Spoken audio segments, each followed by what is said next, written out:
This is a Momentum Media production.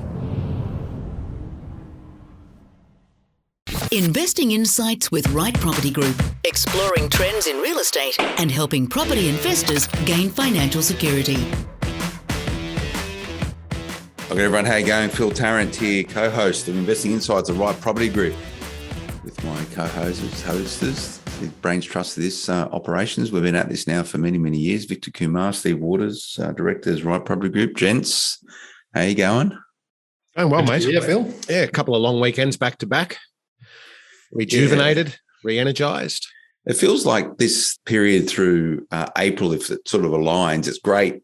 You know, I think if you had 4 days off, you could have had, I don't know how many umpteen days holidays, but you sort of lose half a month, really, don't you? So 3 weeks of long weekends, but, you know. Yeah, I feel, even though the breaks are good, I just feel unproductive.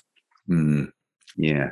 Yeah, it's just a point where, you've got some traction with your New Year's goals, and then Easter hits.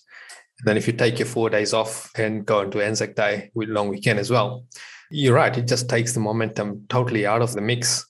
But again, we do also need to recharge as well. So if you look at it from logistics point of view and all that, and talking of elections and governments coming in and all that, most governments have 100-day plans and all that. So if you look at it from the beginning of the year to now, you're sort of sitting at 90, 100 days. So you should be at least a third of your way through your New Year's goals anyway, in theory. Well, we spoke at length, Victor, about those New Year's goals at the turn of the clock, 2021 to 2022. And it was at that point in time when we were smack bang in that new outbreak of the Omicron variant of the COVID. What we now know is that largely all restrictions are now behind us. Even household contacts were removed last Friday in Sydney and also in Melbourne, which means that if someone in your house has COVID, you can still go about your business if you're not showing symptoms. So obviously trying to get us back to some normal operating pattern. And you mentioned, Vic, moving into the federal election, 21st of May, literally a month away, who and how that's going to fall. Unlike the last election, we spoke at length around this. Probably not dominating too much in this election cycle. Big noise around affordability and how to get Aussies in the markets. And we should have a chat about that at some point. And it's sort of connected in with what I really want to get in today with you guys is, this notion that the property market is absolutely in free fall right now. And I think we probably need to drill into that, because is it really fact or fiction? Depending on who you listen to and what you listen to, you would think that the market is dire right now, particularly as lead up into the election. So I'd like to crack that as well. But Vic, mate, what's going on with the election? What do you think about property? The key point is that they're trying to make housing more affordable. And the big issue around it, we should chat about it, is that by helping Aussies into properties, and we've even seen that they've ratcheted up the amount you can borrow or the purchase price of properties now in Sydney and Melbourne. The big question is that if you're borrowing with a 5% deposit and markets go down, you're going to find a lot of Aussies in negative equity. Do you subscribe into this? Look, if the market did go down, yes, you'll be in negative equity. I think the more important thing is the affordability from a household point of view when the rates do go up, because really there is no exit out of it. If you're really redlining your borrowing capacity, not from a bank's point of view, but from a family budget point of view, and the rates go against you, and you may start a family or buy a car on a lease, all of a sudden you've got too many moving parts there, all of which is costing you more and more money. And throw in the negative equity, if that was going to happen, you're asking for trouble.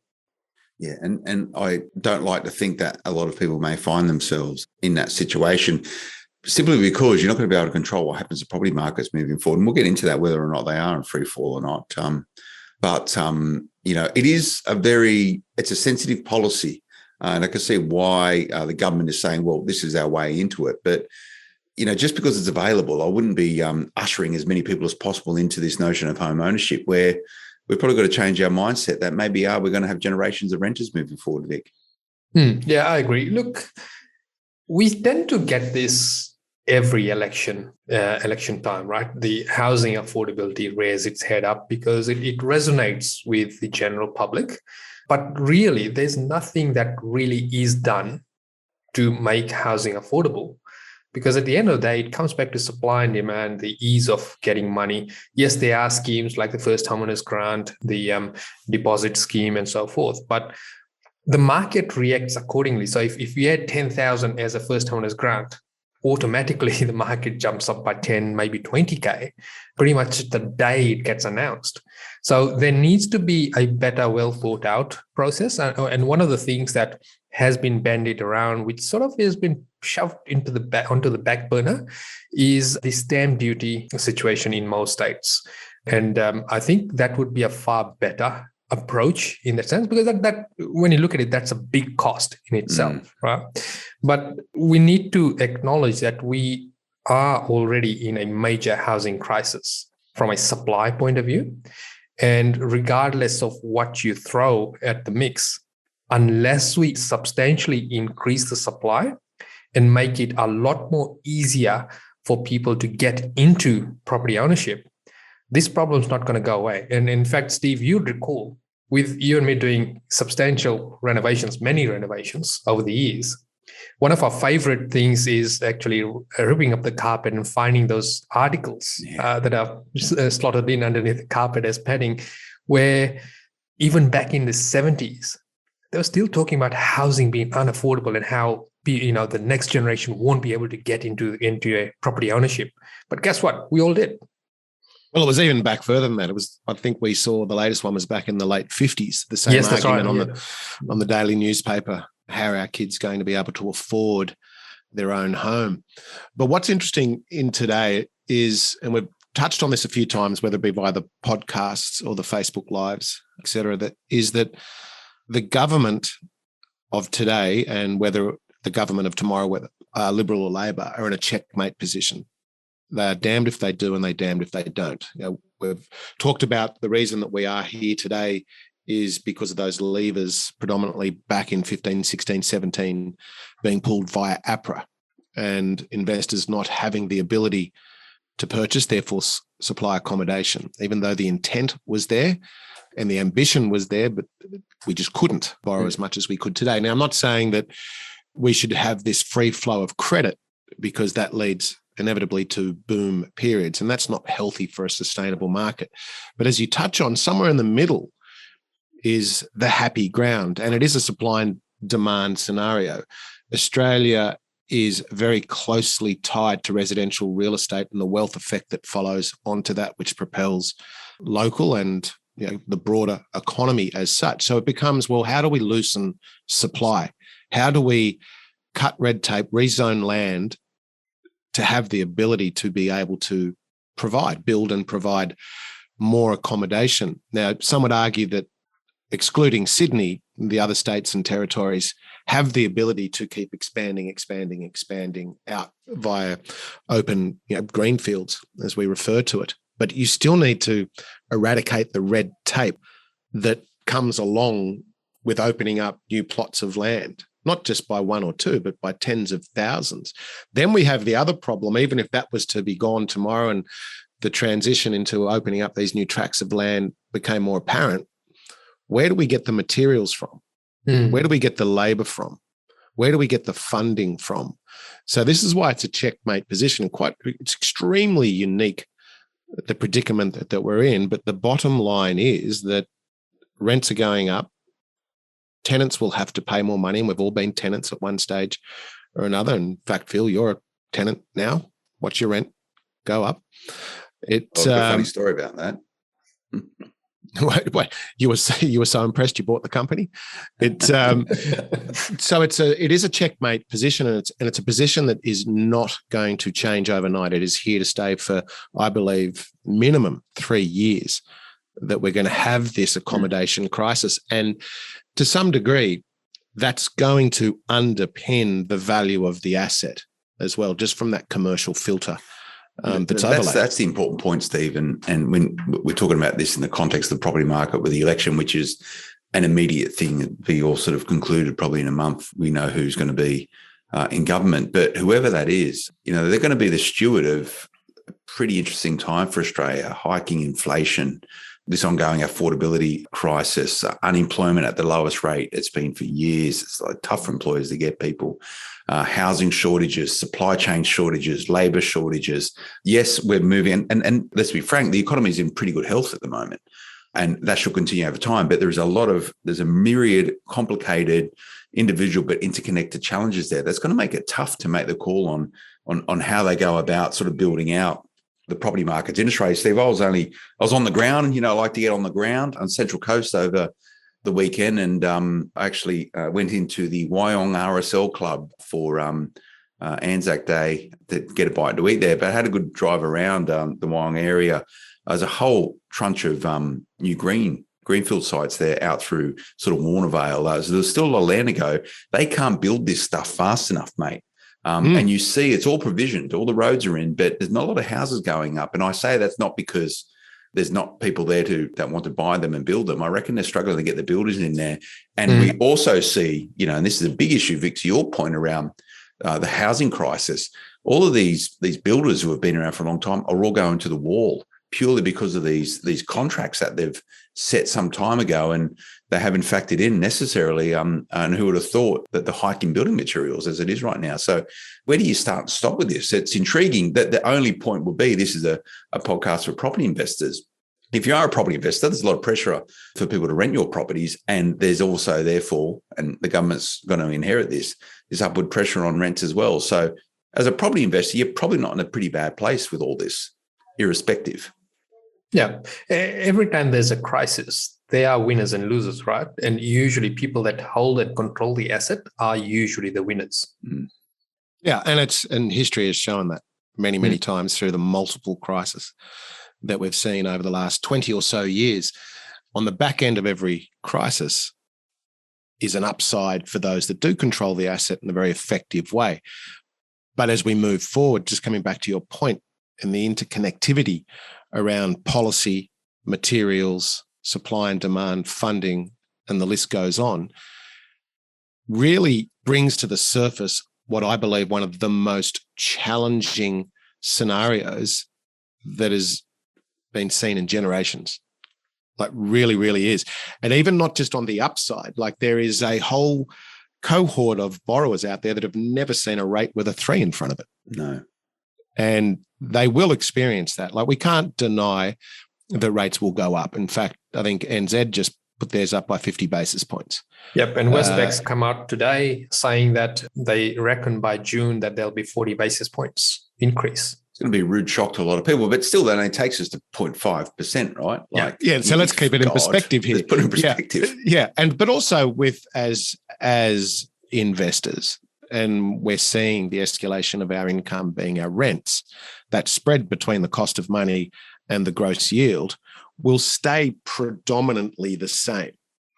There might be a little bit of difference, but it will go back to what it was pre-COVID, let's call it 4 years ago, when we were all super happy on that gross spread that we were having there. So I guess it really comes down to what we become used to and how do we deal with it going forward. But you mentioned builders going to the wall. Plenty. Another 2 large builders went to the wall last week with administrators and liquidators being called in. Yeah, these are the larger companies, which they've probably got bigger balance sheets and bigger challenges that clearly they're facing now. But you reverse engineer that all the way down to the smaller company that is having the same sorts of scenarios, not just from a bottleneck supply issues, but from a labour issue. So how does that drill in to the accommodation piece? Even though, as you mentioned, up on the Central Coast, there's various blocks of land for sale, or the infrastructure and civil works having been done, as an example, you still need the funding to purchase the land. You still need the funding with an NVAL result to be able to construct. And there are very few builders out there at the moment that are doing fixed price contracts without a large buffer in between. And it'll be a very game builder, I'd imagine, to take that on as well. So there are complications, many subsets deep, that aren't going to help or solve the issue that we're facing right now. And once again, where does it leave the value of real estate? Well, I think there will be some areas that will probably concede and give a little bit back, but let's keep it in perspective. They've probably had 30% growth over the last 12 months or thereabouts. So when you average it out, it's still quite healthy. But there are areas that we are seeing now, forget what is in the media, forget what the narrative is. But there are areas throughout Australia that we are buying right now where we face daily challenges with A, lack of supply, B, the buoyancy of the market, meaning there are many, many buyers that we are competing against, and then trying to put the A and the B together to be able to secure a good opportunity. It is very, very challenging. And I believe that will go on for some time yet, not in all areas, but certainly, I'm going to say a lot. Yeah. And it's a good point, Steve, because as a consumer of the media, you would think that property markets are in free fall right across Australia.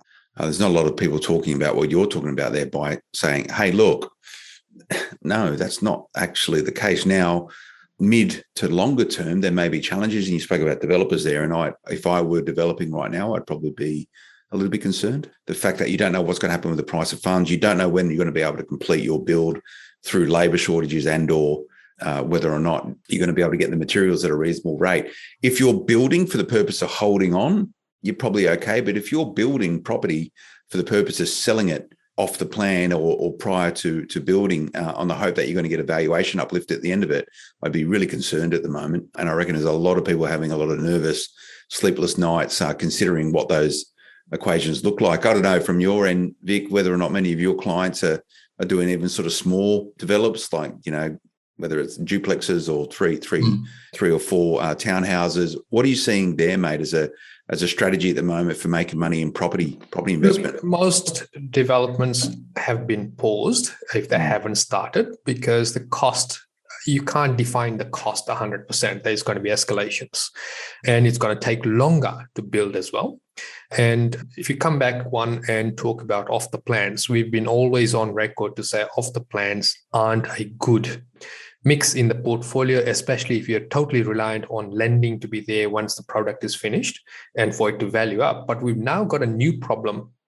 The problem being, will the property be complete by the time it comes to completion in that sense?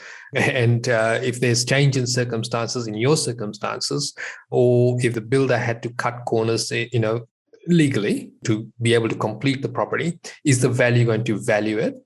And on the outset, is the valuer going to put a larger risk rating on it and therefore impact your loan to value ratio position?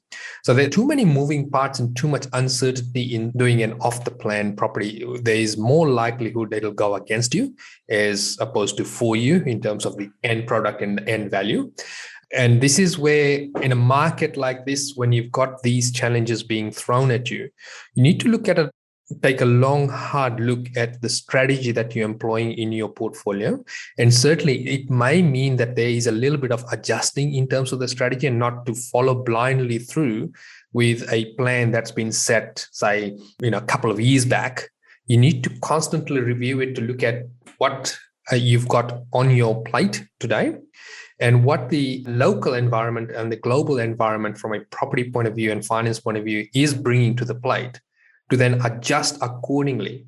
And sometimes that means that you actually hold fire and not do your development until you've got a lot more fluidity in the market, so that liquidity in the market, so that you've got the builders that are not collapsing around you.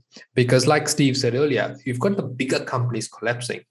That doesn't mean that the smaller companies are not struggling, because they're facing exactly the same problem, except their exposure may not be as big, and therefore they're able to contain it in the interim. But it's only a matter of time. If the crisis doesn't get resolved from a point of view of supply of both the contractors as well as the supply of materials, we are heading for some significant hurt in the industry itself. Yeah, and the question raises then, does that actually give existing stocks, so existing dwellings, a head start over the short to medium term, because it exists? There's none of the complications and delays of having to build, therefore putting pressure on rent, as an example. So it becomes a whole scarcity issue, which is always a common thread that we're looking for.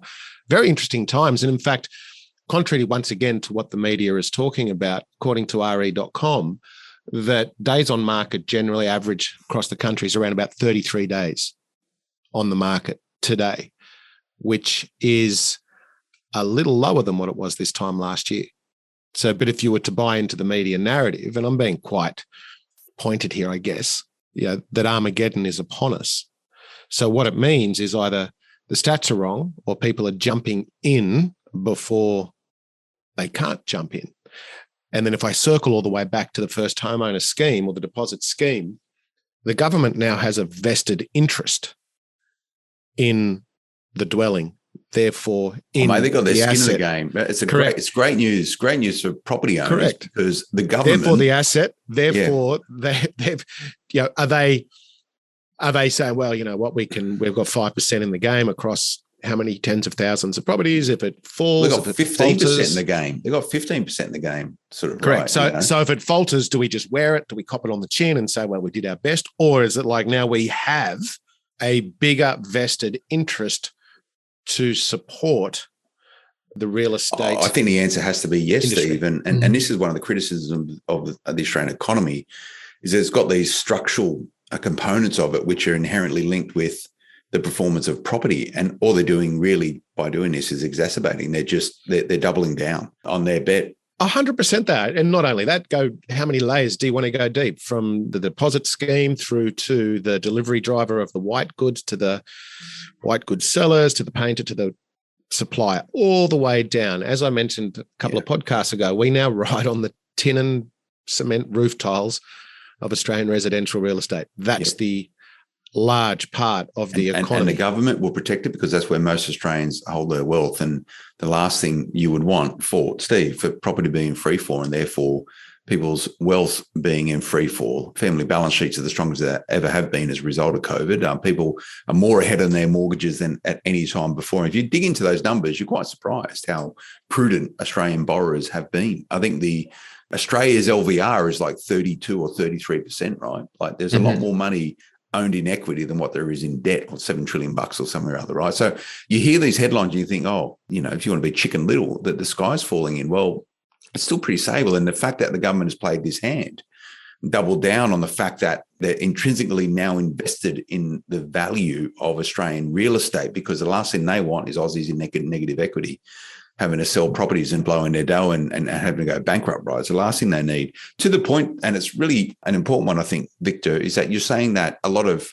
people are stalling their development. So it means they have a development site and they're therefore, and I know you help a lot of people with this sort of stuff as a strategy. So you want, the X factor is you can develop it, but you need to be doing, when you're building out your portfolio, is not knowing what the future looks like, making sure that the asset you have today is still a reasonable asset for today and for tomorrow, without applying any of the leverage that you can do on it or any of the value add you can do it. So smart investors are just going, okay, I'll just wait 3 years. Yeah. Potentially the cost will come down, but more realistic, it is the surety of being able to complete it in a timely fashion. That's the more important bit, right? Because it does impact finance. It does impact your mortgages. And while you're doing the development, you're exposed in terms of not having any income supporting that debt for the time frame that you're building. And if you've doubled your time frame, you've actually doubled your holding cost as well. Right now, I get it that you'll be drawing the money down in stages. And so therefore, it may be that, your interest payments aren't that pronounced, but it also means that you're not getting any income from that property for that much longer.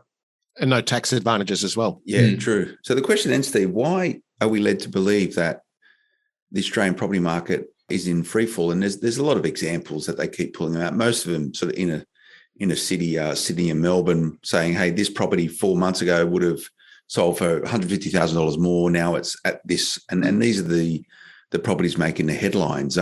Why does this narrative need to be propagated? Is it because fear sells? Because, you've got the ground truth, right? And you speak about these areas, and it'd be handy if you can give us some. Which areas where you're seeing the opposite narrative, where it's hard to find good quality assets, there's competition, there's lack of stock on market, there's more buyers, which is the market that we have been in?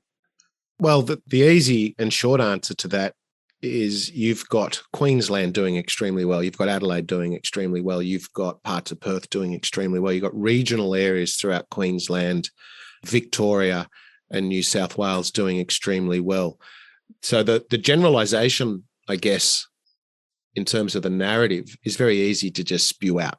Mm-hmm. There's not a lot of research that is necessary to go in behind it. Is it a propaganda tool? Who knows? Do I think as the narrative spills out quite deliberately, maybe the powers to be hope that it's a softer landing and it's the asset class in terms of its growth is more controllable, more subdued, which I would buy into, to be fair, because we don't like vertical growth over the long. It just doesn't make sense. It's not sustainable. But those areas that have come back, you pull an example of $150,000, and we know of those areas. But once again, let's be real and let's be truthful around, well, what have they done over the last 3 years? They've done extremely well, and you can't sustain that rate of growth. So when we reverse engineer it historically back over, let's call it 10 years, the compound annual growth is well, and I'd probably suggest even in excess of its historical averages. And that's what a historical average is. And there are some areas which are catching up still to their historical averages. So buying into the generalization, I think, well, do that at your own peril. But there is certainly a degree of people that are, there may be an agenda there. Maybe it's the people that love to peddle that stuff. I don't know. Could it be something as simple as, well, I've missed the boat, so I feel pretty ordinary about it. Happen. Well, this is this whole, those who aren't invested in property, or whether owner occupied or as a property investor, probably sitting around going, so in the last year, it's gone up another 25%. I'm never going to be able to get into property, right? Like this is, I get that and understand it, but there's a whole bunch of other ways first-time investors can get into the market. These living wills now that parents are giving, they're sort of guaranteeing them into mortgages. Like there's a whole bunch of different ways to accelerate your purchase. And property is still largely, if you want to be an investor, largely accessible to all Australians with a job. And guess what? Most Australians have a job these days. And if they don't, they'll have one soon. Yeah, they probably need one. And maybe we can do that for another chat, as in, how do you actually get into start investing in property if you don't have those big deposits and you don't want to use those government schemes? But Vic, let's get a bit practical. So we've sort of painted this picture of property markets. I spoke to Steve about this on a chat the other day. My view is that we're going to slide back into a market where the market itself is not going to do the heavy work for you in terms of capital growth. You got to work for your capital growth. Right. And I remember when I first started doing stuff with you guys 10 years ago, manufacturing equity was the big thing. We'd get in there, we'd find good assets that needed some TLC, and we'd get a natural uplift by putting some sweat equity into it. We're going to start moving back in those markets. Rents are spiking. You need to be right across this stuff at the moment as a property investor, because it's all about yield now as well as manufacturing the equity. So that's what I'm seeing the smart guys and girls are doing as property investors. But you're a lot closer to it than I am. What else should you be considering? Look, I think the best way to answer that is to repeat one of the rhetoric questions we get from novice investors is, where should I buy? What should I buy? Have I missed the market? Right? Or is it too late to start now? The correct question that one needs to ask is, what makes sense to buy in my portfolio right now, given the market, given my circumstances? So what should I buy? Not, is it too late for me to get started, right? Because you need to look at it from a medium to long-term perspective. And you're right, as the market changes, as interest rates change, supply chains stall, and prices go up, down, sideways, both rent and value, your strategy needs to be adjusted slightly to cater for that. So what used to work, say, 2 years, 3 years, 4 years ago, won't work today in your portfolio. What was a good foundational property 5 years ago might not be a good foundational property right now. So we need to look at all of those things, but still bring it back to one really simple factor. What are we trying to achieve? And can we afford to hold on to this asset during the lean times? And by the lean times, I mean when the finance market is not as free-flowing, whether it is stalled by a decline in equity, or whether it is stalled by a decline in serviceability from the bank's point of view. We need to look at it from a worst case scenario and make sure that one of the gems that came out of our staff meeting this morning was the fact that there are a lot of people that want to start investing, but that they're not willing to change or adjust their lifestyle. And Melissa, who is our client liaison officer, so she's the person that you speak with when you first contact us. Lots of investing experience, has got a fairly good and large property portfolio. She came up with an example to say that, well, if you decided that you're going to lose weight and you haven't changed anything, so you have not changed your diet, you haven't started exercising, you haven't watched what you're eating, you're not going to get your result. And the same thing is true with property investing. If you are looking at investing towards a goal, if you're not going to make basic changes in your finance structure and your approach and thought process towards debt, you're not going to get anywhere. You'll always find excuses of the market potentially crashing, or the interest rates going too high, or there aren't enough suitable properties for me, because you haven't done the fundamentals. You haven't prepared yourself to start investing. Fair cop. And this outsourcing of responsibilities from property investors I see time and time again, as in I want, but I won't do. Fortunately, there's a lot of professionals out there to support people, buyers agents included, like yourselves, and mortgage brokers, and all and sundry, your accountant. But if you're not invested in the outcome, guess what? It's not going to happen. And you can't outsource that stuff. So if you want to get cracky, if you're listening to this going, I want to get into property, guess what? You speak to any property investor, and I can probably speak on behalf of Stephen Vick and any other property investor, the thousands that I've spoken to over the years. Two main mistakes. One of them is always, I wish I started earlier.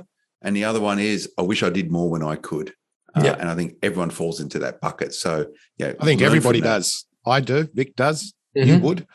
But it's all retrospective, right? Yeah. And hindsight's a beautiful thing. Well, and that experience, and potentially the time has shown the results. So, it's very easy to look back and say, I wish I could have, would have, didn't. But for me, I think there's a massive difference between investing and being an investor. Massive difference. Investing is just a very passive way to do it. I'll get something, whatever the asset class is, and I'll just sit back, relax, and I'll let time do all the work. Does it work? Yes, it does. But I believe when you're an investor, which means that you have a good understanding of what you're trying to achieve, what those different components and mechanisms are, and how you go about it, and creating the team around you, which is many deep, then you are an investor when you take action and continually refine what you're trying to achieve and how you go about it, because that's when you don't leave opportunity on the table. Great. Take today's present example with COVID.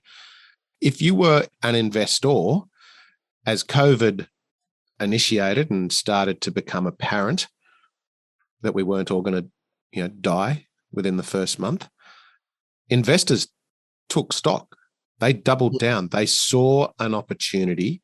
They saw what was potentially going to happen. And you could mention supply and demand and the position we're in today. And they set themselves, because they're investors.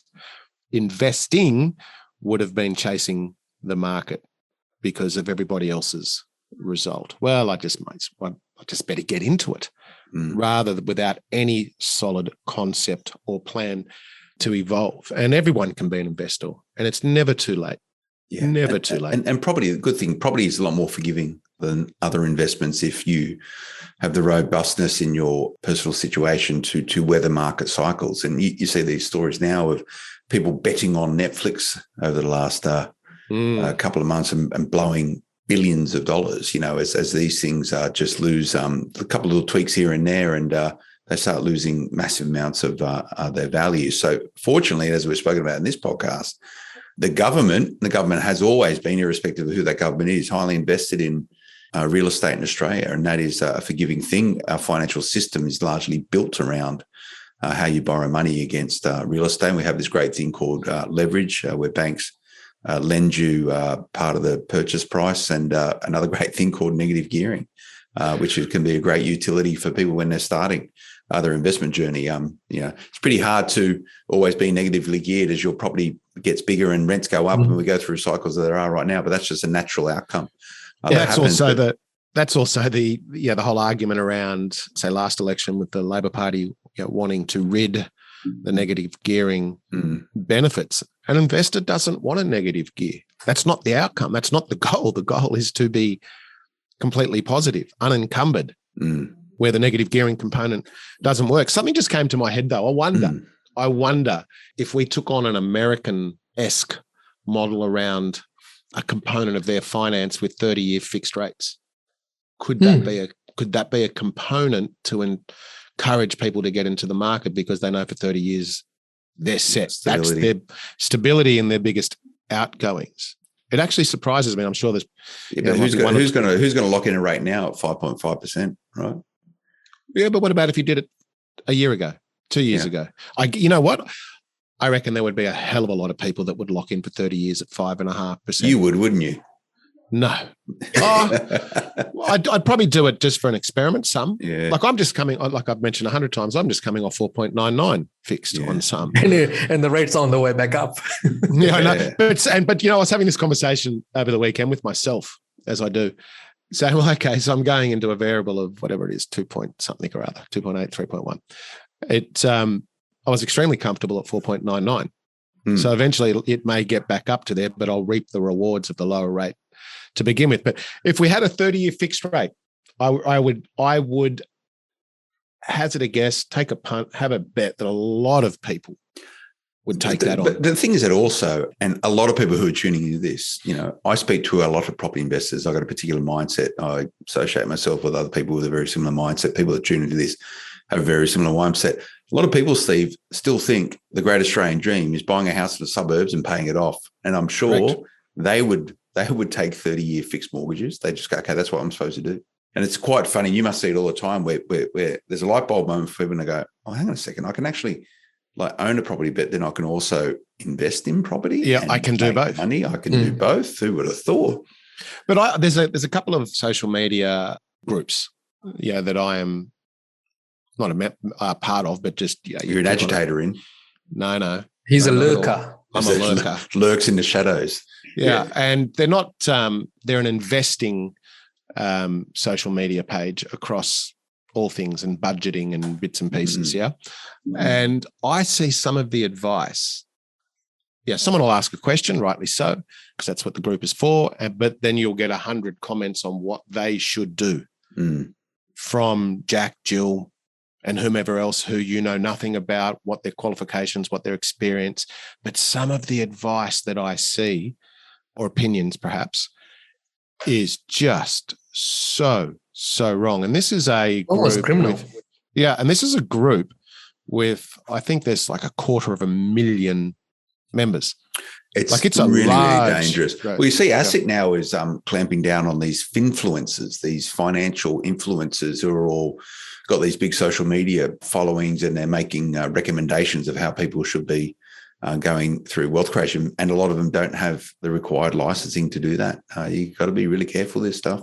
Well, there's the inflection point, because a lot of people are leaving the financial planning world, business, industry, because of the cost of regulation and compliance that it's now, and the consumer doesn't want to pay for that advice because they're having to hike their prices to stay profitable, and they're just leaving the industry. People are just, I can't get the clients. No one's willing to pay for this, so I am leaving the industry. So if the government is trying to regulate the finfluencers, it's a great name.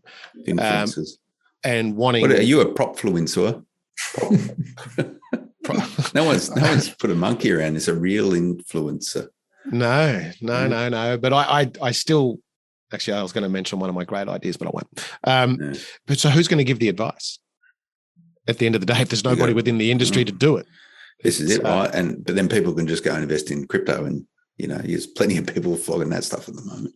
Well, and that goes back to one of the things that we've talked about a couple of times, many podcasts ago, around how technology today is shaping markets more so than it ever has. And as a result, about the data, the historical averages and pressure points of yesteryear are probably not relevant today.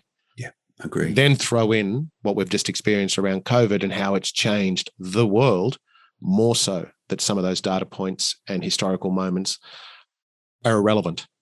Well, it's a big brand new world, and you have to get on it, or you'll be left behind. Well, there's one thing you can guarantee investing in property is that things will change. Gotcha. It's an absolute given. It's how you respond and react to that is what makes you a better investor. And we speak about that on Investing Insights, the Right Property Group. It's good to chat, guys. We go through. That's just blink my eyes and we're sort of at the end of the podcast. Vic, I know you guys you're at it, you're smack bang doing what you do well. Best way for people to connect in with you and your team, and I know it sort of takes time and you guys are busy, but you're there ready to chat to new people.